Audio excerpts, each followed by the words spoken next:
Joining us now is the reporter who broke this story, Devlin Barrett, who covers national security and law enforcement for The Washington Post. Devlin, thanks for joining us tonight. Can I first ask you about the timing on all of this? Do we have a sense of where in the back and forth between Trump and the DOJ these documents first came to light? Was it the first tranche, the second tranche, or the third time the FBI went to Mar-a-Lago?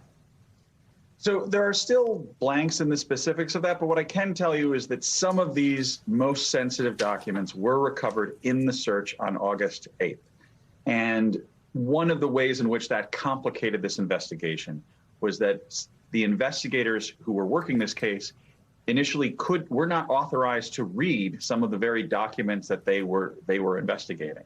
And they had to get special clearances because some of this stuff was so restricted that only a cabinet level or near cabinet level official could authorize anyone else in the government to review it. I'm sort of focused on the timing here because the DOJ and NARA had been asking Trump for the return of all these White House documents. And at points in the course of the last year, Trump had gone through these documents purportedly himself and given back at each stage what he said was everything. Can we assume that Donald Trump knew he was in possession of these documents by the time they were returned to the DOJ? Well, that's one of the key questions that investigators are working to put together all the pieces of. Obviously, Trump has issued a lot of denials in a lot of different directions, frankly. And so one of the things investigators are trying to put together is what did he know and what did he do as the government demands for this information became more and more urgent.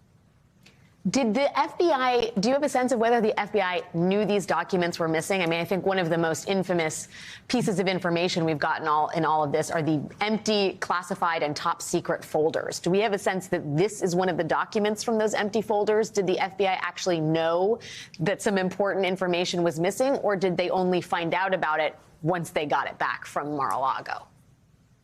I'm told that they did not know. It's not, like a library book checkout system when it comes to the president of the United States. And so it was when they first executed the search and when they first went through it, they were seeing these things essentially for the first time. When they send the first subpoena, that lists just a bunch of different categories, pretty much every major category of classified intelligence, because they're trying to cover the entire universe of classified intelligence, including markings for nuclear weapons documents. And so you can see from that they're casting a very wide net because they're really unsure of what's there. Devlin, to the degree that you can talk about this and know, what was the nature of this classified material? Can you give us any sense of what were the category of information we're talking about here?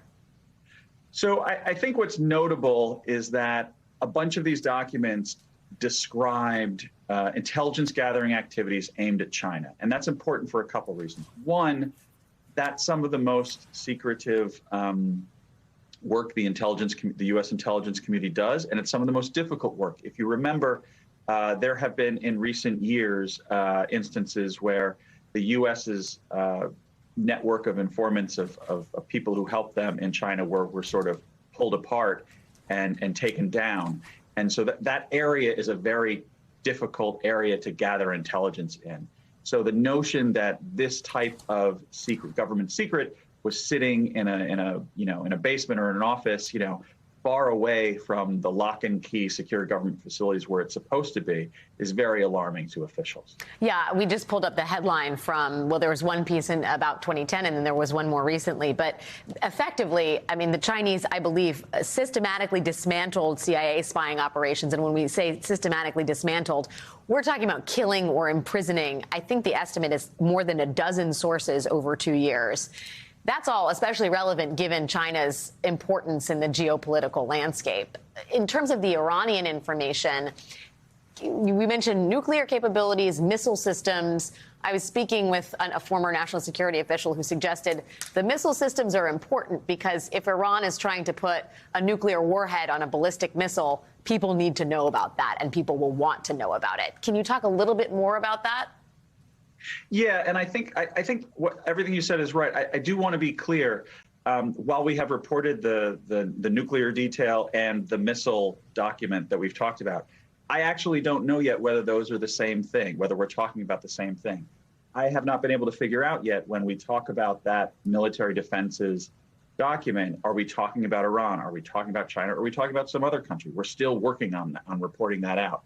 But obviously, to your point, everything about the Iran missile program is sensitive and fraught and has major implications both for security and diplomacy.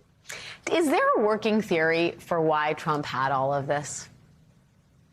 You know, I think that is still a question that investigators are trying very hard to answer.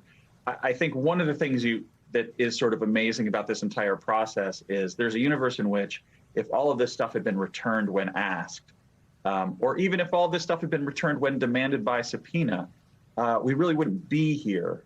We really wouldn't be necessarily at a criminal investigative stage right now. So I think it's hard to look inside someone's heart necessarily and know exactly what they want and what they think. But it's a major question, and it's a very important one for investigators to try to answer. Well, and presumably they might be able to look into more than Trump's heart. Perhaps there is some kind of communication that exists somewhere that explains what exactly he was doing squirreling away Chinese and Iranian intelligence at his beach club. Do you think the sensitivity of these documents, combined with the obstruction in plain view, increases the likelihood that the DOJ is going to serve an indictment here?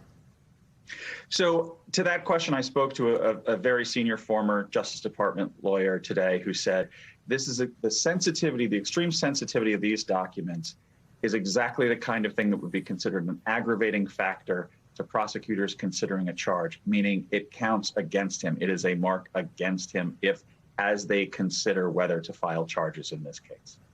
Devlin Barrett, scoops galore, bombshells galore, reporter at the Washington Post covering national security and law enforcement. Thank you for making the time tonight, Devlin. Really appreciate it. Thanks for the great reporting.